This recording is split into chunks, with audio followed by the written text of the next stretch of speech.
What's going on, guys? Thanks for tuning in to another episode of the Red and Gold Standard podcast.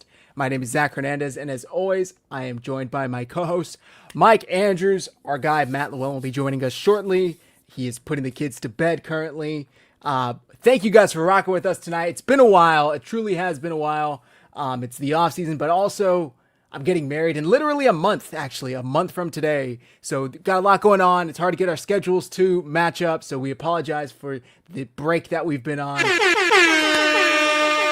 But we're back, baby. We're back. We got a great show planned for you guys tonight. We're going to talk about the combine, talk about the rumors, talk about some more serious things.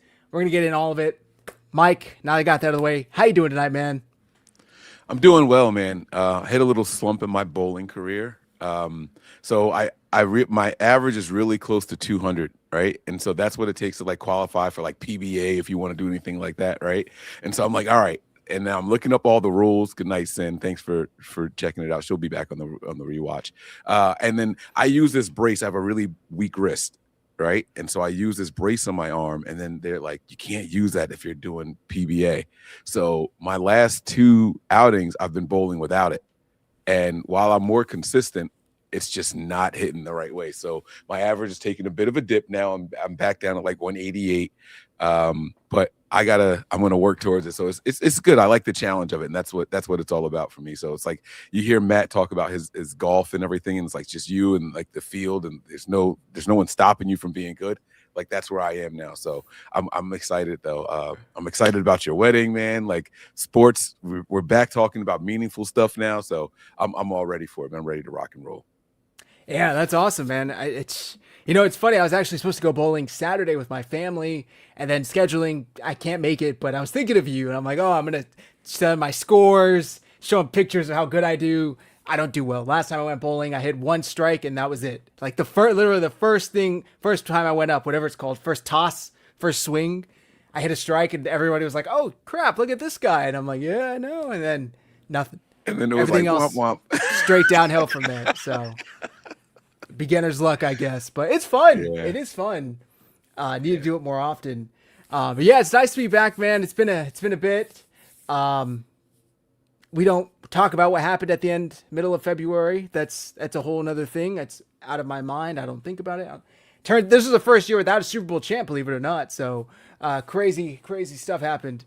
But we are here now, and it is the off season, which means it is the draft season, and the NFL Combine is this week. Measurements were today. There's a lot going on. John Lynch gave a press conference. Bunch of quotes were going viral from it. Obviously you had a chance to watch it. What stuck out the most to you? What did you want to start with about the press conference? What were you thinking? So I think the most interesting thing was Trent Williams' future with the team. John Lynch does this thing where like he praises, but it's what he says like right at the end that you really got to pay attention to. And that's what it was. Like, we love Trent. Trent loves us. Trent wants to be here. We want Trent to be here. And then right at the end, he's like, but he's also 38 and we have to factor that in. It's like, oh crap. Like what is he saying? Like, right. And then he kind of just like let it go. Is this it right here? Yeah, here we go. This is from Tracy Sandler. So this might be the clip you're talking about. Had really good. Can you shed any light on what's going on there? Well, what I'll tell you is that, in recent weeks, I've met with both Trent and with his agent, Vincent Taylor, and had really good, productive, and substantive meetings. And so here's what I know. Trent loves being a Niner. We love having Trent as a Niner. And it's up to us to figure that out and to thread that needle. There's some unique circumstances in that we all know what Trent is as a player, how great of a player he's been.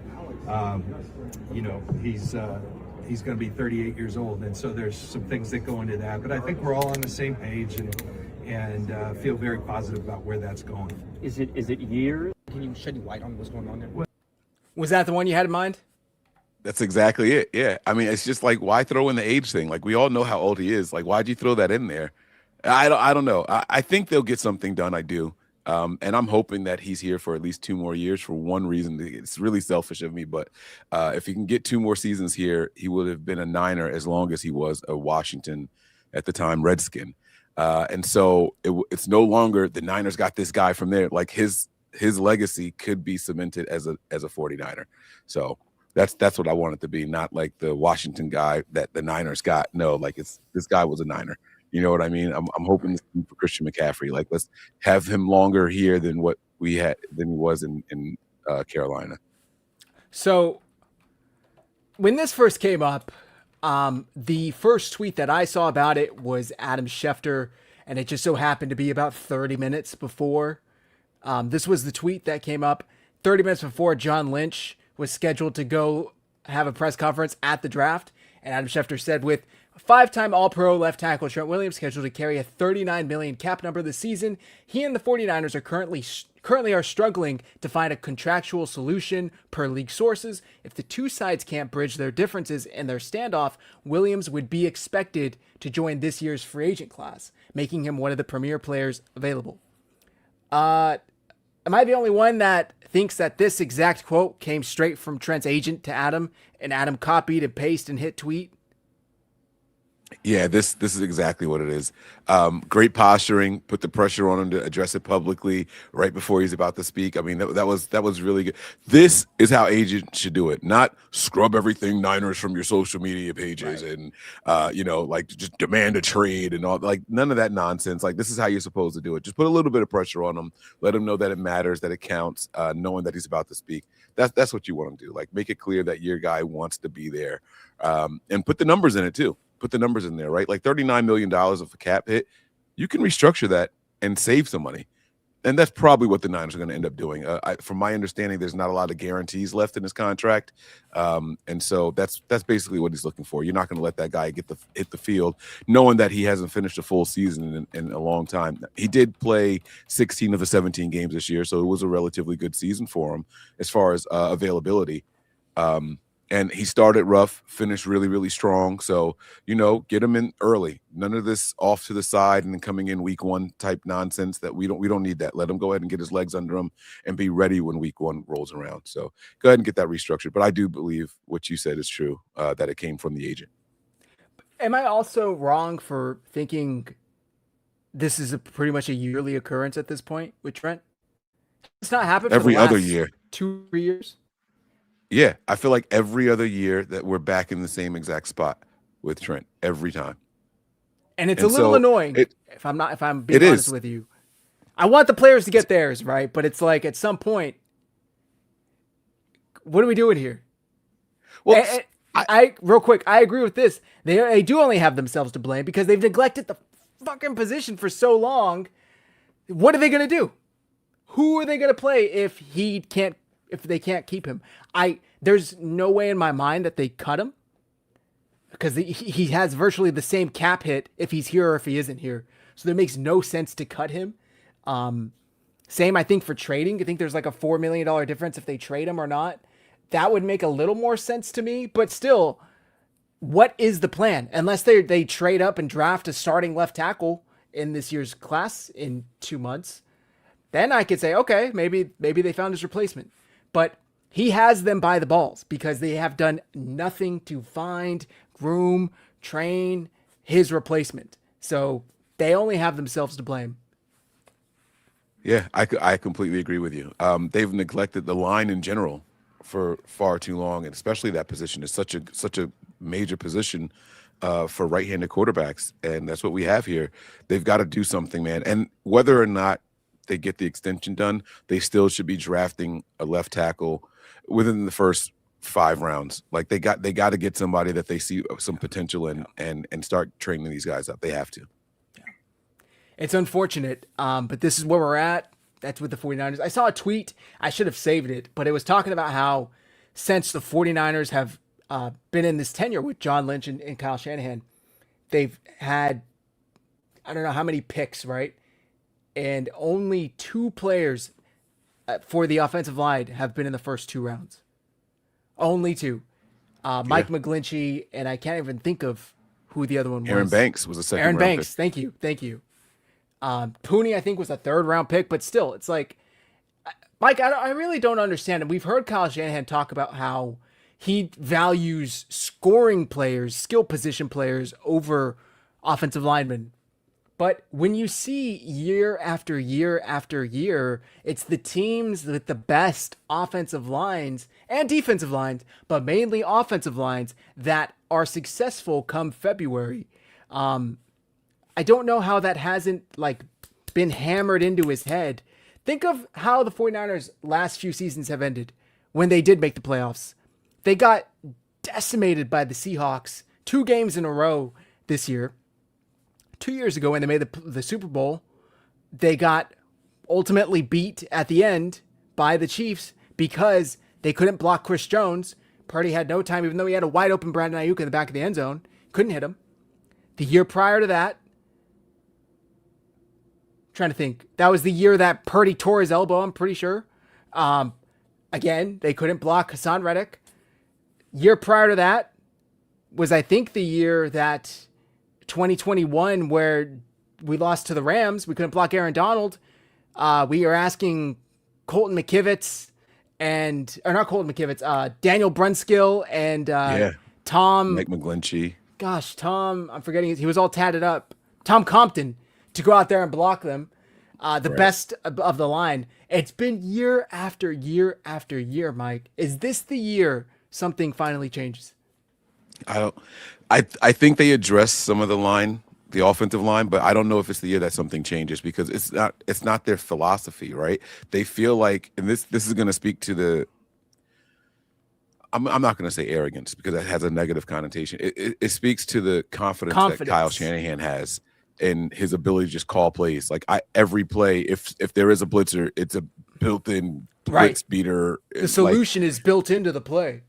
Yeah, and it's just like, come on, man. After a while, you got to cut that shit out. Like, you absolutely have to stop it because, they're going to send pressure and they're going to cover the middle of the field, 7 yards or less. Because if there is a blitz coming, they know you're going to get the ball out quickly, and it's not going to be a successful play. And teams know that about this Niners team now, so it's not going to work. They absolutely have to do something. They have to do something. Yeah, I agree. They did though. They did do something when it comes to their long snapper. I don't know if you saw the breaking news at the Combine where John Lynch announced that they did extend long snapper John Weeks, who I think is probably has been alive for about 1,000 weeks because he is in his 40s, I want to say. But he's very old. He's playing well. He just made the Pro Bowl, but they did re-sign him. Are you surprised that he is the only member of that special teams unit that they have re-signed so far? Because remember, Sky Moore is a free agent and Eddie Pinheiro is a free agent. That's true.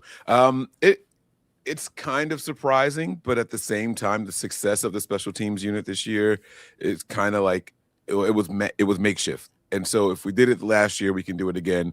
It speaks to the confidence that they have now in Brant Boyer, right? So it's like we can do something here. So maybe it's not that surprising. I do think that they try to work something out with Eddie. I saw that report that went out also about he had an offer of 2 years, $7 million. I don't believe that report at all. I don't believe those numbers for 1 second. But I think that they do want to keep him, and they'll get something done. I think they'll get something done there. Only Eddie, not Sky Moore. Only Eddie. I mean, I personally wouldn't. I don't know, man. I watched some of the biggest plays from Sky Moore this year, and that 98-yard return that he gets it down to the 2, and like he had nobody to beat. He just ran out of gas, right? Like if that's what it's going to be, then it's fine, I guess. Like you'll take a huge return if you're going to get that consistently, right? If you're going to get to the 50-yard line or more, but it wasn't that consistent, and teams just figured out, okay, let's just kick away from him. And they just did that for the rest of the season. Like you get that big return, and then that was basically it. Like we're not even going to give him an opportunity anymore. So you got to do something. You got to have 2 good return guys back there. So it sounds like you're going to go out there and look for those guys in either free agency or in the draft. Like go out and get an actual kick returner to put him on the opposite side of maybe a free agent guy that you think could do something. So here's my take on it. Their special teams, specifically since Robbie Gold left, but all like return, everything has been shit for the past 2.5 years, I want to say, right? Since Jake Moody got here, basically. That's not even technically true because Jake was good his rookie year. He just missed a couple. But they finally were in the top. I think they were the number 2 ranked special teams unit, only behind Seattle. And that ranking turned out to be very true because we saw how the season ended. Anyway, I think that you should do everything within your power to replicate that, to do exactly what you just did, because that puts your team in the best position. And that was like literally the difference between a couple of losses and a couple of wins at the end of the season. I mean, look back to Eddie Pinheiro hitting that field goal to beat Cardinals in week 3, right? Yeah, week 3 when Mac Jones was a starter. Eddie Pinheiro in week 5 on Thursday night when he's hitting, 58 yarders or whatever, hitting them off the crossbar to go in, and we end up beating the Rams in overtime. Sky Moore's returns. Yes, he didn't break one. He should have. He ran out of gas, like you said, versus the Cardinals. But there were a handful of games where his return flipped the field and really gave the 49ers positive momentum, field position, and were able to score, capitalize on that on a shorter drive. So if I'm them, I'm doing everything within my power to keep this band together, because if Kyle Shanahan doesn't want to think about any of this shit, like he said before, then you had a perfect combination right there. Like, your band just put out a hit single. It's not the time to release them. It's the time to keep the band together and put them on tour, so to speak. Niner Dev, that is the one caveat. I would be okay with Thomas Morstead maybe being replaced, because he wasn't that great in my opinion. He fell apart at the second half of the season, so I'm cool with moving on from him. Yeah, and they didn't even need him that much. There was like a 3-game stretch. They didn't punt at all or something like that. He didn't punt the entire month of November, if I'm not mistaken. And still, he couldn't keep it together. So right, it is what it is. Also at the combine, Mike, I'm just going through the quotes and stuff that came out from John Lynch. Stop me if there's something you thought of. They asked him about Eric Kendricks, the veteran linebacker who came in, and they asked him if he'd be interested in bringing him back. He said, yeah, absolutely. I can't say enough. He played really well. He helped us with the tough playoff game in Philly. He played well for a couple of weeks in a row. It didn't surprise us because Eric's been a good football player. You know a lot about people playing against them, and Eric has always been a nemesis with us. What are your thoughts on that? Would you be interested in bringing him back in a backup type role? Yes, absolutely. He's a guy that came in. He knows the position well. He knows his strengths and his weaknesses. You don't want him in coverage too much, but you know what I'm saying? Like, he plays really well downhill, very decisive. You could see the communication was A+. And you want to get him out there. That was in the absence of Fred Warner. Imagine if you have him out there with Fred Warner, or like you said, as a rotational guy. You get him, you go out and you draft another guy in the 5th round or so. And then you see if you can, kind of get him to maybe coach them up on the side, a player coach type thing. It definitely would benefit you to have him here. Yeah. Bring him back. I agree. You can't have too many good football players, right? So if it's the difference between Eric Kendricks and no shade to Tatum Bethune, but Tatum Bethune, or I don't even remember who was playing after Bethune got hurt, but you definitely want Wallow. And he was okay for that Eagles game. For the Eagles game. For the Eagles game specifically. But you definitely want somebody who has the veteran know-how, that savviness, the intelligence, know where to be, understand what he's doing, communicate well. I'd be all over this. 49ers 2025. Renardo Green is frustrated. We'll get into that in a bit because dumb Shanahan can't run the ball. Our offensive line can't run or pass block. I blame Shanahan for not scoring points, not Green. I'm a little confused with this comment here. Renardo Green is frustrated because Shanahan can't run the ball. So what happened in that Seattle game? We just kept going 3 and out basically, right? Like, the defense was just getting tired, and finally Green broke. It's like, dude, if your offense could sustain something, if you guys could put up some points to keep the game interesting, maybe then we don't have to guess what they're doing on every single play, right? Like, we couldn't do anything. We couldn't move the ball. And so, it's frustrating to the entire defense, not just Green. I don't know what quote is out there. I know you said you want to get into it, so let's well, hear there were sorry, go ahead. I was just saying, no, like, let's hear what they have to say about it. But I imagine that the whole defense was frustrated with the lack of offense in that game. I mean, 2 games in a row, what was it, 6 points or some shit like that? Like, it was like, that's not someone got to play twice a year. Like, they bodied us. Like, yeah, week 1, everyone's like, oh, well, we beat them. We did beat them last year. They were a new team. They were a new team. Like, if you're not going to beat them, then you weren't going to beat them ever again. You know what I'm saying? Like, that's the one that you got to get off. And I think that when we looked at that game, we were talking about it being a split because it's a new team, great coach and all that stuff, right? Mm-hmm. We recognize the talent that they had, but it was like, you get them early in the year, that's a benefit for us, but later in the year, it's going to be a lot harder to beat them. Yeah. And it sure as shit was. So they just got better and better. With Renardo Green, the talk around him is he's being floated around as a trade candidate for the 49ers. This was the ESPN article that Dan Graziano dropped, and he listed a trade candidate for each player. He had Renardo Green of the 49ers. This is what he said. Contract, 2 more years of a total of $3 million, nothing guaranteed. The buzz, he's still only 25 and would have value in a trade. The Niners have a new defensive coordinator in Raheem Morris, and the 2024 second-round pick might not be a scheme fit. Green has just 1 interception in 2 NFL seasons, and he seemed to fall out of favor a bit with the coaching staff at time last season. Green isn't a particularly big outside corner, but he makes up for it with his quickness and aggressiveness. Double-digit pass breakups in each of his first 2 seasons is a testament to that.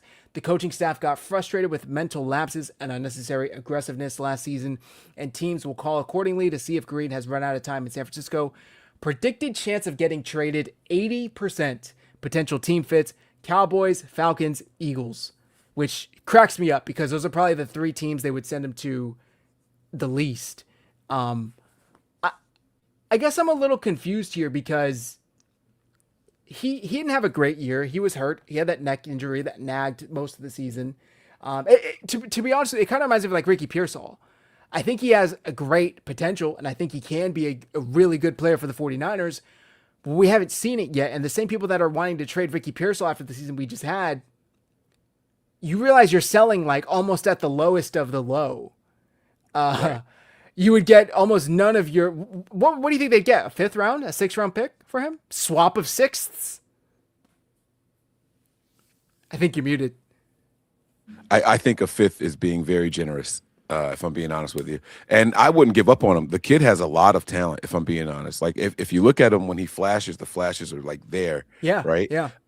Now, he's not someone that's going to handcuff the team, but like that first post that you said, over the next 2 years, only $3 million. You keep that kind of guy. Exactly. That's the kind of guy that you keep. I don't know why they don't think that he's a fit for Raheem Morris's scheme. Raheem Morris specializes in the secondary. Like, that's been his bread and butter for 90% of his coaching tenure in the NFL. It's all about the DBs and the secondary. So last time we had a good DB coach in the building who was also our defensive coordinator, it was Steve Wilkes, and the Niners had a ton of turnovers. Yeah. So, you know, to me, you want to get the guys with that kind of upside paired with him. You don't just give up on him. You know, he's a willing hitter. He's a good tackler. And, you know, when pass rush gets home, they're locked down. You know, a lot of our guys in the secondary are actually pretty good when the pass rush gets home and helps them out. But covering for too long is always a problem. With no pass rush at all, the guys can double move, triple move you, and then it gets a little bit harder. You know, you take that away, and they have to really just run the route and stick to it. Now they know the plays that they've been studying. They know the plays that they've been, you know, watching the film on, and those guys are going to be where they're supposed to be at the right times. That's what a good, you know, pass rush helps you out with. But we didn't have that. And so no one in our secondary looked good. Diamadou Lenore didn't look good, and no one's going to talk about trading him, right? And it's not just because of his contract, but even Demo gave up, 5 or 6 touchdowns this year. He went from not giving – I think he had 1 touchdown in 2 seasons to 5 and 1. Like, what are we talking about here? Like, it's everybody on that defense should have been frustrated. Yeah, I'm a little skeptical on this. Could teams be calling? Sure. But he's one of your better players overall, especially better players on defense. He's on a rookie cost-controlled contract. You're already thin at the position, and falling out with who? Pretty much the entire fucking staff is gone from the defensive side. He had a couple arguments with Kyle Shanahan. Arguments, aka coaching hard, disagreements. Like, I just don't see it. I really don't. I think that there's more of a chance of Raheem Morris, seeing him and saying, that's a guy that I can't wait to work with. Him and Lenore, I can't wait to, especially when they get Nick Bosa and Michael Williams back and they're able to generate some pressure up front. That solves so much of the secondary's issues right there. Because when they're being asked to cover for like 4 to 6 seconds consistently, I don't care if you're a fucking, the best corners out there. I don't care if you're prime. You're going to struggle. You're going to give up some catches. You're going to give up some touchdowns. You're going to get burnt. If you're only covering for anywhere from, 2 to 4 seconds, you're good. You have the period that you could get burnt is much smaller. So I think that it's more likely they keep him, they work with him, and they try to improve him. Yeah, and that comment from Howdy a couple comments ago, I think 4 or 5 comments ago, was really good. So I like that a lot, right? Morris and Gray, like those are the kind of people that want to get their hands on them.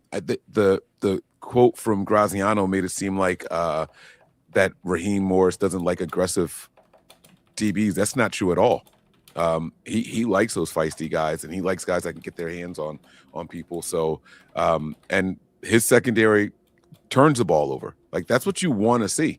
You know what I'm saying? Like he had two really good corners, or 2 good secondary play, 2 good DBs over there. So the shit happens, and I think that this is the kind of guy you want to keep around. Yeah. Let him get his hands on him and coach him up. I agree 100%. I mean, there's only so many talented players on this 49ers defense that are still under a rookie contract. And I don't think you should start to move off of them just because. Now, if somebody comes calling with a 2nd or 3rd round pick, then I think that changes the math a little bit. But for what I would imagine they could get for him, I just don't think it's worth it. Niner Faithful 8080, is Tig gone then? I would hope so, to be honest with you. But I don't know if they'd just release him. I would hope they would try to get something for him. I mean, it's, again, you're talking about contract-controlled guys, right? Who are you going to replace him with? You want to put a rookie out there, or do you want to get a free agent that's going to cost you a lot more, right? Now, I will say that, the safeties are kind of like we got a lot of similar skill set guys at the safety room, and he might be the slowest one. So I don't think it's beneficial to have 2 of the same type of players back there. So if they wanted to move on from him, I would understand it, but you're not going to do it just for the sake of doing it. I think that you really let Raheem Morris evaluate these guys, watch the film, let him put together the pros and cons, and hopefully he's just locked in a room and doing that and saying, I can get something out of this guy, I can get something out of that guy. These 2 guys are the same. We can part with one if you guys want to, but type of thing. Like, let him run that defense for real. No more overbearing stuff. I don't think that we have to worry about that, though. Not with Raheem Morris, Kyle. Yeah. Okay. Going back to the John Lynch presser, he seems to allude to former players returning when asked about the wide receiver position. Mike, is Deebo Samuel coming back? I hope not. I really, really, really, really, really hope not. I'm tired of this team being afraid to develop wide receivers, bro. Like, you develop Brandon Ayuk. Who knew that the money was going to change the way he acted, right? But it was, at the moment, they made the right decision. You move on from Deebo. You keep the real wide receiver, the real route runner. You know what I'm saying? The guy with the speed, someone that can get open and beat man coverage. They made the right decision, but the player is the player, and there's some things that you just can't do. You know what I mean? You can't predict that. So I just don't get it. I don't know why they want to keep going back to the well. It's like this team is stuck in the past. Yes. And the past didn't get you what you wanted either. So I don't get it, man. Just continue to draft and develop, sign a free agent or 2. You remember the shot in the arm that Emmanuel Sanders was for this team? Like, it was what we needed, right? I'm not opposed to going out and getting a vet, but you don't want to go out there and keep bringing those same guys back. That Niners roster from 2019 isn't going to help us in 2026. I'm sorry. Right. It's not.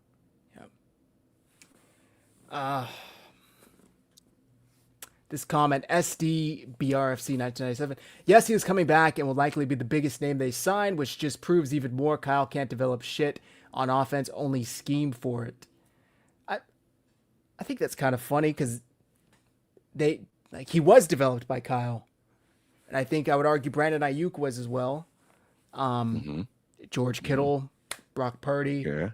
A handful of running backs before they went and got the proven guy in Christian McCaffrey. Kyle Juszczyk. Raheem Mostert. I don't necessarily agree with this. I think there's just that level of comfortability that is there. And I don't know if it's like trust. Is that what it could be, Mike? To where he just doesn't trust other players to do the job or to go out there and try and earn their right to play. So therefore he's like, well, I already know this guy, so I'm just going to rock with him. It's possible, but that's not a good thing. And we've seen, right? So here's the thing. When Kyle and John first got here, they went out and grabbed a person with familiarity to Kyle's system and put him in every position group. A linebacker, I'm sorry, on the offense, a running back they went and got right away with Alfred Morris, I believe it was. They went and got a wide receiver in Pierre Garçon. They went and got Brian the tight Hoyer. end. They got Brian Hoyer, the quarterback. At every position group, Kyle went out and got someone that was a veteran that had formerly played in the system. But you get that in 2017. You understand that when you're rebuilding an entire team, right? You need those teachers in there. Those days are long gone. You have people that can teach now at those positions, right? You got a Christian McCaffrey in there, and he talks about how he works with other players, right? You've got wide receivers in here that can teach, right? I mean, not for nothing, Jacob Cowling would be beneficial because he knows the playbook. If he's going to help groom someone else, I'm not talking about his on-field production. You don't need to go out and keep re-signing players that you have history with. You can move on because there's enough players here now that can help. You're not developing the offense. That offense exists. So now you can go ahead and keep going. So it's just, we can't keep doing that. We can't keep doing it. Right. They desperately need young talent. That's what they need. You look at the Rams, you look at the Seahawks, they both looked like they were trending in the opposite direction. They looked like they were going to be in the basement of the NFC West. The Seahawks more so than the Rams, but the Rams specifically after their Super Bowl win in 2022 or whenever that was, 2021. And what did they do? They went and knocked the draft out of the park. The Rams drafted, Byron Young, Jared Verse, Braden Frisk, Puka Nacua, Kyron Williams, all of these players they drafted that turned out to be total studs. And then on the Seahawks, Nick Imanwari, they drafted Kenneth Walker, they drafted JSN, Abe Lucas, Charles Cross. They just got Gray Zabel, who was my fucking draft crush from last year. It turned out to be the best center. It's just really unfortunate that they were able to go out and do it, and the 49ers are still no. Why don't we keep being the second oldest roster in the NFL? Even though, like Mike said, it didn't work even when they were at their prime, but let's just keep trying to do it again. It's infuriating, and I really hope that this draft, they go out and really get some youth and some speed. Ian Sharp says keep Bourne on a cheap contract. I love Kendrick Bourne. I love the dude. I hope he retires a 49er. I don't ever want to see him take another snap for this team unless he's wide receiver 7. He's not fast. He's not quick enough. And we're talking the wild card round in Philly. He didn't know where to line up. They had to burn a timeout. Juwan Jennings almost lost his shit because he couldn't line up appropriately. And I think they only had 1 or 2 timeouts and they had to burn one. You're a vet. You've been with the team before. It's week 18. You've been here for week 19 at that point because it's a wild card. You've been here for 16 weeks. You don't know the fucking play? You don't know the play? Yeah. Right. And it's just this is how I felt when they signed Trent Taylor. People forgot because he was on IR all year. Right. I didn't forget. I went straight into panic mode. If he makes this roster, we are fucked. Right. And it's the same thing. It's nothing against Bourne, but you don't need him here because what is he going to bring to you? Brock Purdy forgot that he was on the field most of the time anyway, right? He was successful with Mac Jones, a quarterback that he had rapport with. He didn't do shit with Brock Purdy out here. Purdy didn't trust him. Right. He didn't trust him to be where he needs to be. And it was evident as to why, Yeah. right? And again, like Kendrick Bourne, the man, absolutely love it. The player, though, we don't need it. Like, let's go ahead and get younger. Let's get faster. Let's get bigger. Let's do what we need to do. Let's stop babying these guys, man. I completely agree on this comment right here. I'm over the wide receiver coaching position. Like, they need to upgrade these positions and stop just going, oh, well, this guy was our quality control guy. Let's promote him. Like, enough of that shit. Go out and find a good coaching staff. Pretend like you just got hired and you're building a coaching staff and start getting guys from different teams that are doing things well. That's what we need to do. There's no rule that says you can't do that. The Niners just don't do it. Yep. We just don't do it. And it pisses me off so much. Yep. Last bit from the John Lynch press conference, he confirmed that Mykal Williams, Nick Bosa, and Alfred Collins, who ended up having to have shoulder surgery, should all be ready for training camp, which is great news. There was some questioning regarding Mykal Williams due to his injury, but they should all be good to go come training camp. It's great. Somebody else who may be in question, I didn't see actually if he was asked about him, but he just got injured due to an argument with Lil Baby's entourage, Mike. Super Bowl night. He is at a private party in San Francisco. Apparently, Lil Baby, the rapper, and his entourage try and come into the party. Keon White is not letting them in, according to reports. They get into a scuffle, and he gets shot in the ankle by one of Lil Baby's entourage, goons, whatever you want to call them. What do you make of this, Mike? It's just stupidity at its finest, man. I mean, like, the fact that you're even in a club with a gun, it's just dumb. And so prayers up for Keon and the quick recovery. Thank God it wasn't worse than what it was. But it's nonsense. I don't blame him for it. You know what I mean? Like, he didn't do anything wrong in the situation based off of the reports that I read. But it's just nonsense. It's just so much nonsense. Like, it's really like there's a black cloud over this team, and it's rearing its head at every opportunity. If it's not injuries on the field, it's injuries off the field. You know, like, as soon as that happened, I saw the post going around. The Niners have the most players shot in the NFL. Like, what are we what are we doing? Like, oh my God. Like, I can't believe it. Like, it's like one thing after the other. It was the day after the Super Bowl this news came out. Like, we couldn't even get 24 hours from the Super Bowl without another Niner being injured. You know what I'm saying? It's like, how are we injured and we're not playing shit? Like, what is happening now? Exactly. You know what I mean? So it's really, really tough. They need to shake things up a little bit here. And I think it does start with the coaching staff. There is no one on this coaching staff that should feel safe. Yeah. Absolutely no one. No one. Not you think of anyone. I'm lying. Johnny Holland is the only one that should be safe.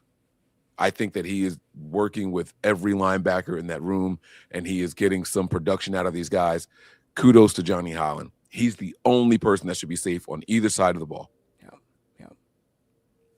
Yeah. Speaking of coaching, we saw a mix-up in Philly. There's some conflicting reports whether or not he's out completely or taking a different role. But Jeff Stoutland, their offensive line coach, is no longer their offensive line coach. And the reporting was because Nick Sirianni basically told him to fuck off during the season and wanted more of that control himself. And Kevin Patullo, the OC that they ended up firing / restructuring, like he's still with the team, but he's not the OC anymore. If Jeff Stoutland isn't with the Eagles, the 49ers should throw like millions of dollars at him because he is the best in the business. What's his name? The fucking Australian guy that they have playing left tackle, right? Jordan Mailata was like in tears talking about Jeff Stoutland not being there anymore. So if so, they got to get, you know what's going to happen, right? I can just see it now. They're going to move on from Chris Forrester. And they're going to invest in players in the offensive line. And they're going to look like, great. Yeah. And they're going to be like, yeah, see, this is what we should have done all along, right? And it's like, well, what if you gave some of that talent to fucking Chris Forrester while he was here instead of just pulling like dog shit off the bottom of your shoe and saying, hey, go make him block. Yeah. Right? Like, I don't know, man. But I would not be mad if they do that. Like he is definitely one of the best in the game. So you go out there and you do what you got to do.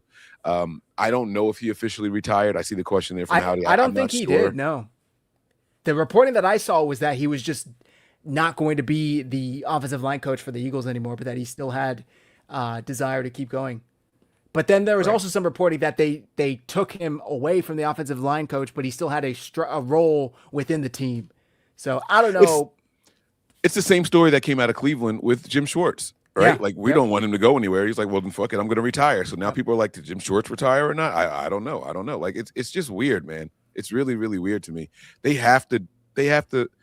Kyle's got to let go of this. Like they're my buddies, they're my friends, and so they're my coaches. Like that shit has got to stop, bro. You have to really do some assessment, some self-reflecting. The pressure is on Kyle and John this whole offseason. It's not just free agency. It's not just the draft. It's the coaching staff as well. Yeah.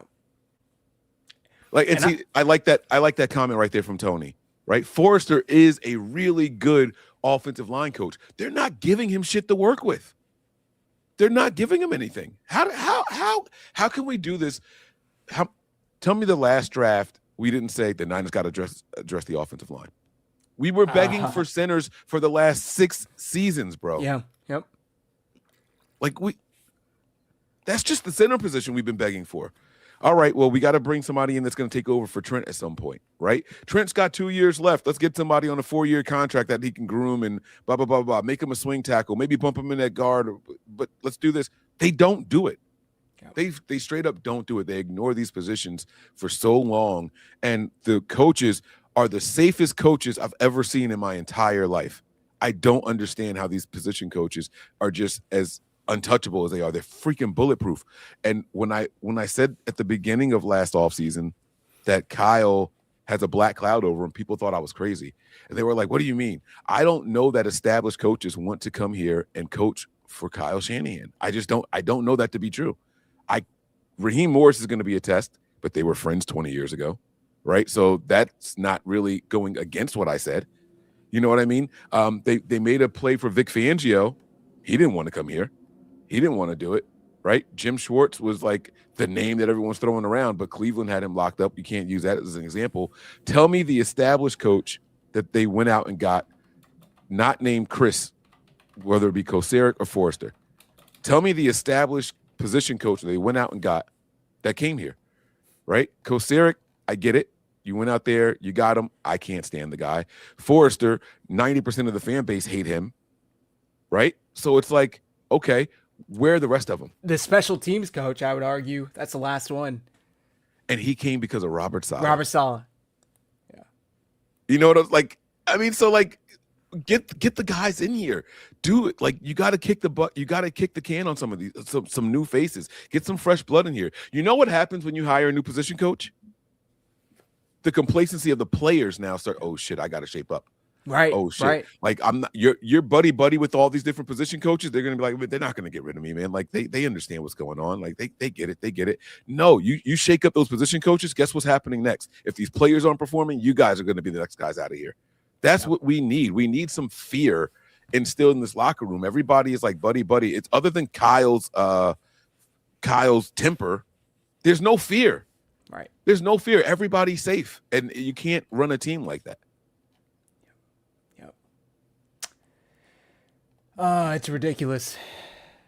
Steve Wilks was not an established defensive coordinator. He had 6 games of DC under his belt. Wilks was not. He was established secondary coach, and our secondary, that was their best year in this Kyle Shanahan regime.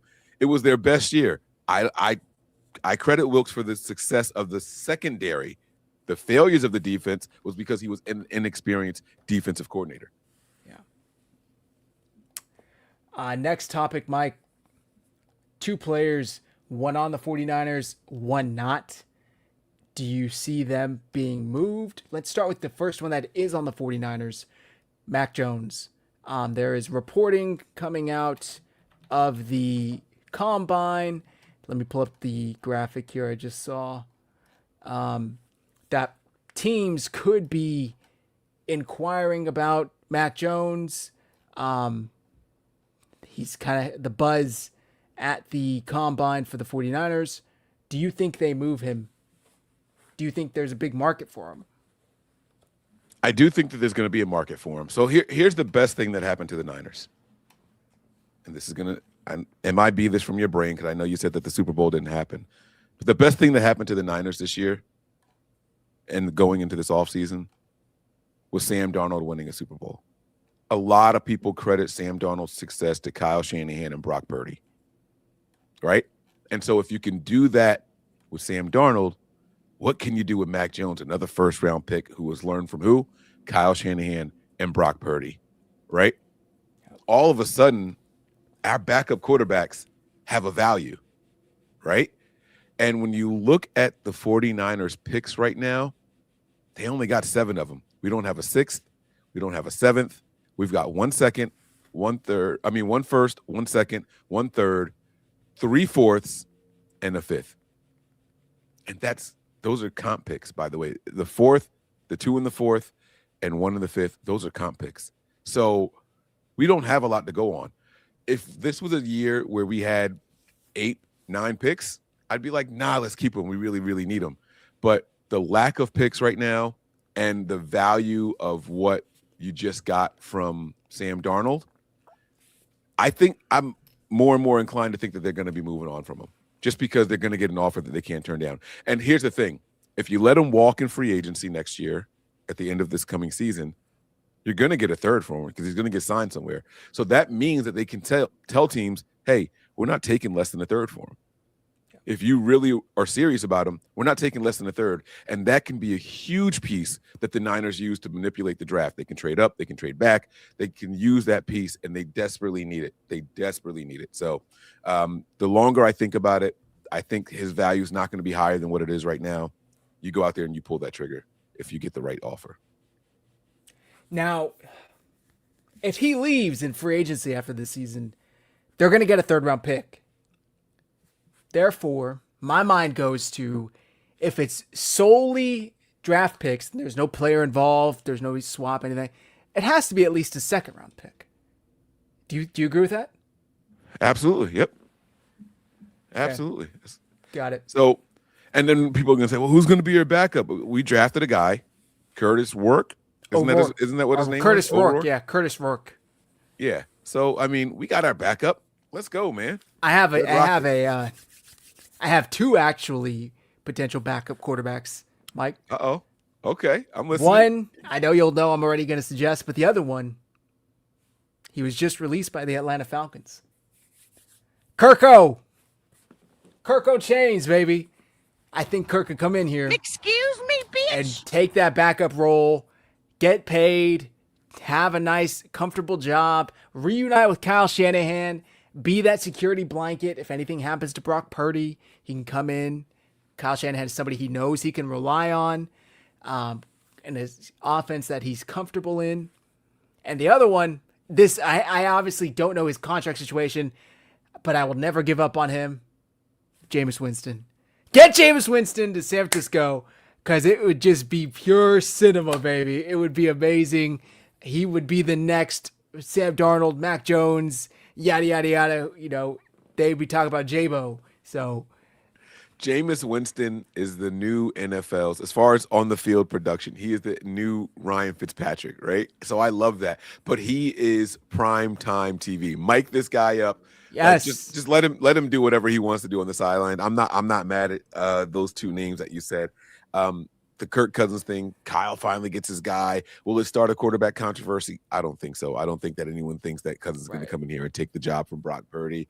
And it'll just be good. You know, it's everything that was said about Mac Jones coming in last year is the same thing that will be said about Kirk Cousins. We weathered that storm just fine, and Mac Jones proved his value. So that's what you do, man. You go out there and you do that. And I see the question there about what about Anthony Richardson? He requested a trade. The Niners don't have the pieces to give up to get him. So not only that, Kyle values what over everything else in a quarterback, Mike? Accuracy. Programmability. That's what he values. Yes, but physically and accuracy. Yeah. And Anthony Richardson is not accurate, so I don't think that would be a good fit. And that's why Trey Lance didn't work here. he was fucking skipping screen passes. So, okay. The next trade candidate that I want to talk to you about that is not on this team. Damn it. I just had the graphic pulled up. Bear with me. No, you go ahead and do your thing. While you're looking at that also, as far as the quarterback position goes, and specifically going back to Mac Jones being a trade candidate, can you think of a reason why they wouldn't trade him? Yeah, because Brock Purdy hasn't finished a season since he's been here. Is that the only reason why you wouldn't trade him? Well, he's your backup quarterback. I mean, I don't know.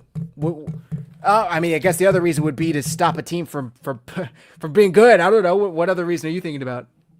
I can't come up with a reason. And that's kind of my point, right? If you're going into the season saying we really need a backup quarterback, then something's wrong. That means it's your offensive line. Let's start there. I agree. Yeah, 100%. So if you are handcuffed to your backup quarterback, that means that you've identified an issue that you need to address. If you are going to try to convince us that you like the offensive line, because that's what they do at the podium, right? We like McKivitz. We like Brindle, right? These are good guys, and Pooney just had a down year. Like that's what they're saying. If you are saying that, put your money where your mouth is and let that backup go. So, one other guy that I should mention that could be a fun candidate, Zach Wilson. Zach Wilson, I think, could come in here. And then next year, we'll get Justin Fields, and then we'll have that whole 2022 draft class, and we'll turn all of them into successful starters, minus Trey Lance. The Niners have done this before. I don't know if you remember. It was Christian Ponder, it was Colin Kaepernick, and it was, there was one, Blaine Gabbert. They were all like the same draft class. Remember, they had all three of them at one point. We had Ponder here? Yeah, you don't remember Christian Ponder being here? I don't remember him. I remember him being in Minnesota. I don't remember him being here. Hold on. Wait, maybe I'm mistaken. I swear Christian Ponder was here. Now I got to look it up. Christian That's funny. Ponder 49ers. Let's see. Was he with the Niners? Am I wrong? No, he was with us in 2016. Yeah. He was with us in 2016. Yeah. Yep. When was he drafted? Like 2010, 2011? He was drafted 2011. That 2011 draft class. We had three guys here: Blaine Gabbert, Cap, and Christian Ponder. We had all those guys. That's here. Funny. They were all second round picks, if I'm not mistaken. First and second round picks. Yeah. Blaine Gabbert, Christian McCaffrey. Oh, damn. I mean, Christian Ponder. It was like, so let's do it again. Let's run it back. Like you just said, let's do it. Yeah. Okay. The last guy that is, there's some rumors about Max Crosby, Mike, and Tom Pelissero. Let me zoom in so you guys can read this. He said, it's fair to assume that the Raiders are getting calls. Is there a world where he's traded in the next 7 to 10 days? I believe there is. Almost every player in the NFL has a price. I do not believe they want to trade him. Is it possible? Yes. Mike, 1, do you think he gets moved? 2, would you want the 49ers to go out and get him? Yes, I would want the Niners to go out and get him. Let me start there. Do I think he'll be moved? Yes. I don't think he wants to be there anymore. He didn't like the way that they kind of shelved them at the end of the season. And he is a very, very vocal person. Not only is he vocal, he's influential in the locker room. You upset a player like him, it's going to have a ripple effect in that locker room. And then I know there's a lot of people out there who feel like, oh, the Raiders are never going to trade anybody good to the 49ers. I just wanted to let you guys know that Tom Brady is there, and Tom Brady loves the 49ers. So that those days are long gone. Al Davis is dead. Sorry, rest in peace. But his son does not carry those same beliefs. He doesn't operate the same way that his father did at all. So take that as far out of your mind as physically possible. Now, can the Niners trade for Max Crosby? There's only one way it happens, and you got to send Mac Jones over there. That's the only way it happens. They don't have the draft picks to give up for Max Crosby. Yeah. They don't. They're not going to give up their first-round pick for him. They can't. Now, can you give up?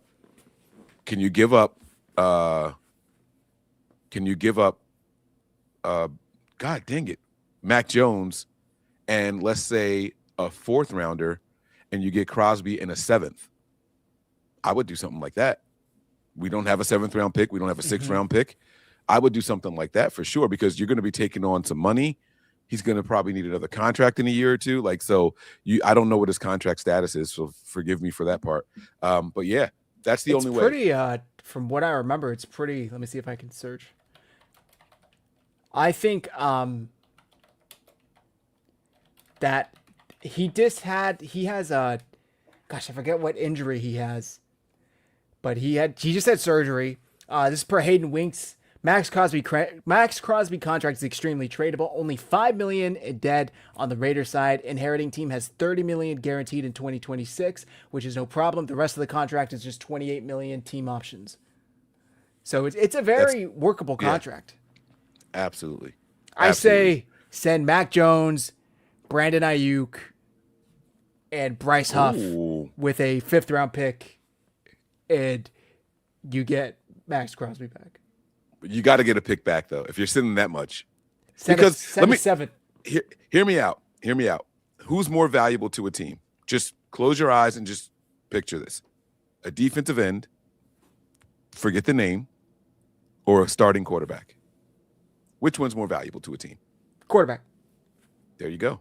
So player for player, I think favors the Niners. I understand what he does and what he brings to the field. I do get it. But who's their quarterback right now? It's not Geno anymore. He's gone, right? I mean, technically no, but he will be, yeah. Right. And then the other guy was Aiden O'Connell. What was his name? O'Connell. Yeah. I mean, come on. They Kenny would take Pickett. Mac Jones. They would take Mac Jones in a second. They would take him in a heartbeat.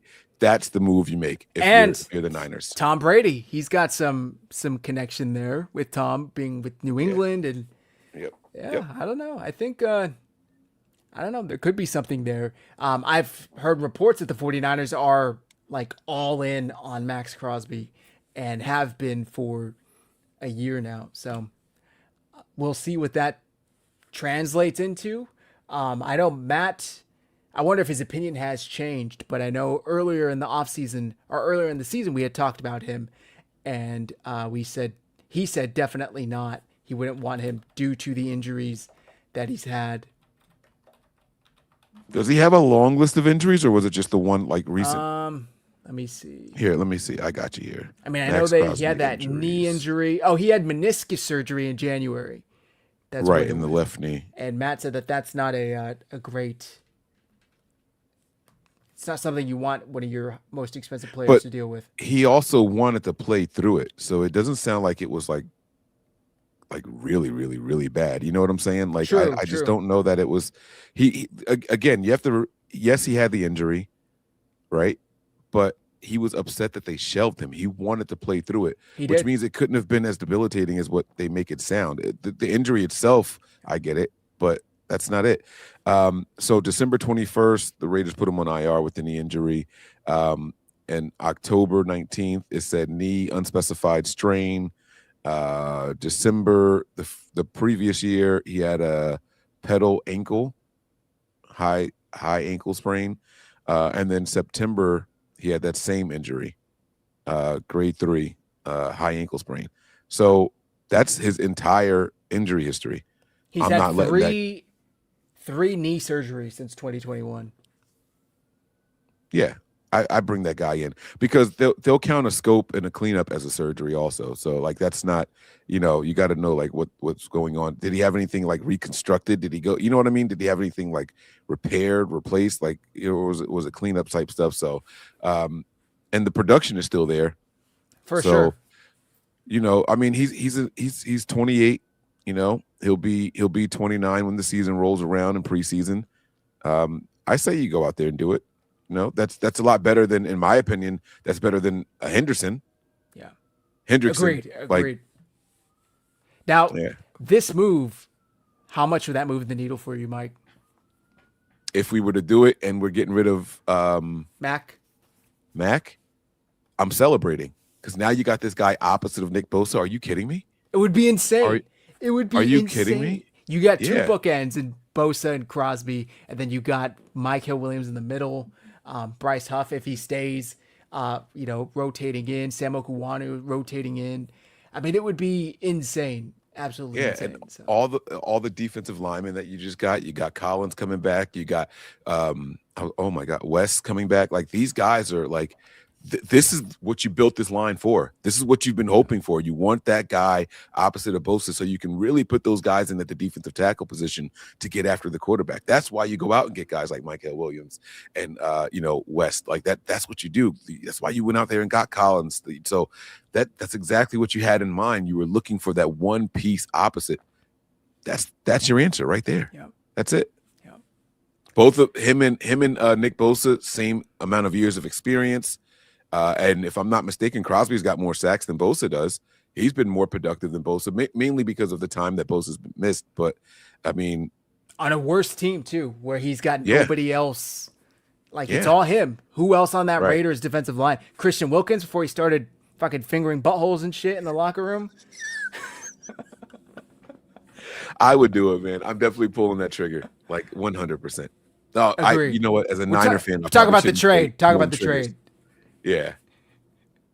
What did that comment say? Just remember what happened last time. What? The Niners traded a decent amount of picks for one, including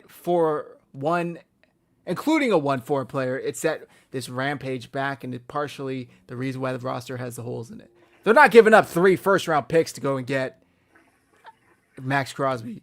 I wouldn't give up a first-round pick at all for No. Max Crosby. So, no. You give up Mac Jones, and you give up maybe a mid-round pick. Right. I think One that of gets the those job fourths. done. Yeah, absolutely. All right, Mike, we got to wrap that up here. I got an early morning. This was fun, man. It's been great. We got to do it. We got to do this more often. We'll be back to a regular schedule soon. Like I said, I'm getting married in 4 weeks. So after that, after the honeymoon, we'll be back to a little bit more of a regular schedule. The draft is coming up. The combine's here. Free agency's coming up. And even if I'm not here, Matt and Mike will hold down the fort. I know they will. So appreciate you guys. Absolutely. If you guys have any questions for us, tweet them at us. Our handles are on the screen. We'll answer them the next time. Go ahead, Mike. I've got one more question for you really quick. Please. And I know we just sat here and talked about this dream defensive line with Bosa and Crosby. Would you move on from Nick Bosa this offseason? Forget the Crosby thing for just 1 second. In a trade, Yes, I would think long and hard about it. that's it. I would won't strongly go consider anymore. it. Yeah. Okay. Depending on what you're offered. I wouldn't make the move, but if somebody's calling, I would listen. Right. Okay. Just tore his That's it. ACL for the 3rd time. A team calls and says, "I got a second for you right now." Like, just you would consider it. I like. I would. that. It's a good answer. I would. Yeah. Okay. Appreciate you guys. Thank you very much. It's been fun. So, Mike, I'm sure the folks already know. Please let them know where to find you, where to find some premium 49ers content as we get into the draft season. Yeah, I'm going to have a car ride confession coming to you guys on Patreon tomorrow. Patreon.com/NB9ERS. It's right there below Zach. Please make sure you guys go over there and subscribe. Also, if they're doing any like weird stuff with your billing, guys, shoot me a DM. Like one of the subscribers shot me a DM. They got billed twice in less than a week. And I don't know why Patreon did that. And so it's something that I can assist with. So you guys, if it happens, if you have any weird stuff like that happening with the Patreon, let me know. I do not do the billing. It's not like I click a name and say charge them or anything like that. That's not how it works. So it's out of my control. But if it does happen and you guys notice it, please let me know. All right. Reach out to me. I'm not one of those guys. Someone's going to DM you and say, Mike, something's weird with the billing. My wife found it, and for some reason, it's showing up as OnlyFans. Do you know what's up with that? No, my OnlyFans page is shut down, so that's not it anymore. Sorry, man. Yeah, I can't help you with that anymore. But if you need me to be your excuse for OnlyFans, I'll be like, yeah, I subscribe to Mike's page. I got your back, man. There you go. All right. Yeah. All right, That's guys, it, go and subscribe. For my people watching right now on Nothing But Niners, please make sure you guys come over and show some love to my guys over here at 49ers Hive. Subscribe to their channel as well. We have a lot of fun over here. Appreciate you. All right, that'll do it for tonight's show, guys. Thanks for rocking with us. Thanks for sticking with us through the gap. I know it was a little bit, but we will be more consistent with the shows moving forward. Mike, do us the honors and carry us out, please. Yeah, unfortunately, my man Matt couldn't get in here. Have to go be a dad, and I completely understand that. But we got a good off season coming, guys. It's going to be exciting. Don't get down, faithful. You guys stay tight out there. And in the famous words of Matt, as always, go Niners.